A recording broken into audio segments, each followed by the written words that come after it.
In the architectural industry, we find people who are really driven and want to succeed, and I think they deeply care, and I think that comes with challenges.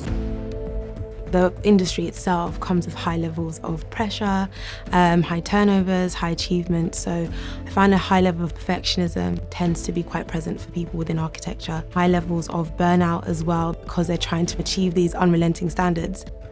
When I talk to organisations, they say, I want to work with great people on great projects with great clients. And I want people and I want myself to be in the best place to do that.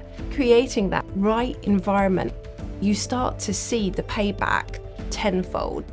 The Workplace Wellbeing Essentials programme are made of 4 key modules. The really unique thing about our workshops is you don't actually have to do all 4.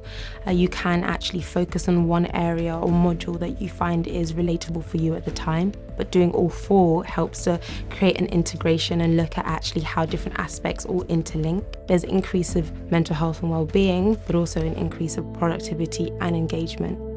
The workshop was amazing for just kind of opening up our eyes to the way that we can notice those pressures in different individuals, see the signs, be able perhaps to approach them slightly differently depending on what project they're on, what the timelines are, and who the person is.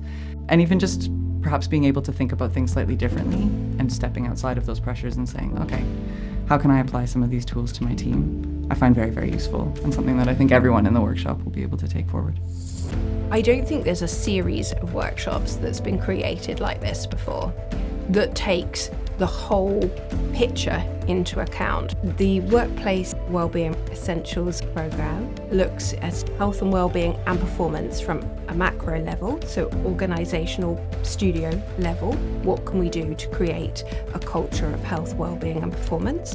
And then it takes that into the individual as well and says, as individuals, what can we do to help support our own mental health and wellbeing? I think these workshops are a game changer.